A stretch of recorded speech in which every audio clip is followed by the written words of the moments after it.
La petite vidéo de ce matin, c'est pour vous apprendre à coder les syllabes avec votre enfant en utilisant les gestes qui sont associés à la méthode d'apprentissage qui s'appelle Borel-Maisonnit.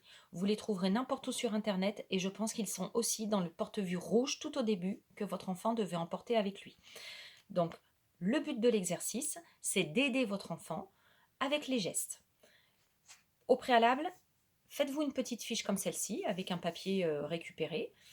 Si on veut écrire 2 sons, on va partager le papier en faisant 2 cases. Si je mets un point vert, c'est simplement un repère pour votre enfant. Pour nous, le point vert, c'est toujours comme le feu vert, le feu rouge quand on conduit la voiture, c'est le point de départ et c'est ici qu'on va commencer à écrire. Donc, par exemple, vous allez demander à votre enfant d'écrire rat. Donc, si j'associe le geste, je laisse le carton posé devant l'enfant et ensuite, moi, je vais me mettre juste en face de lui et je vais coder dans le sens de l'écriture. C'est pour ça que c'est important d'être en face à face.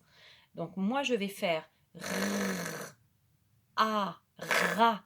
Donc, il faut bien décortiquer ra. Et votre enfant va ainsi essayer d'écrire ce qu'il entend et ce qu'il voit.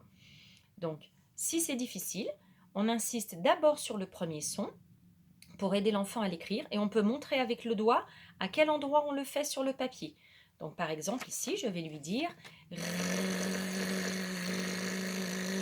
ra. Et une fois que le premier son est écrit, on peut enchaîner sur le deuxième en faisant le deuxième geste qui est à associer. Alors, ça demande un tout petit peu de manipulation au début parce que c'est vrai que pour nous, on a l'impression de faire les choses à l'envers, mais pour votre enfant, c'est important parce que c'est lui qui doit écrire nos syllabes dans le bon sens. Alors, j'espère avoir été assez claire. Ça demande un petit peu d'entraînement, mais je suis sûre que vous êtes tous capables de le faire. Nos AVS ont appris à le faire dans la classe, donc il n'y a aucune raison que vous n'y arriviez pas. Bonne chance!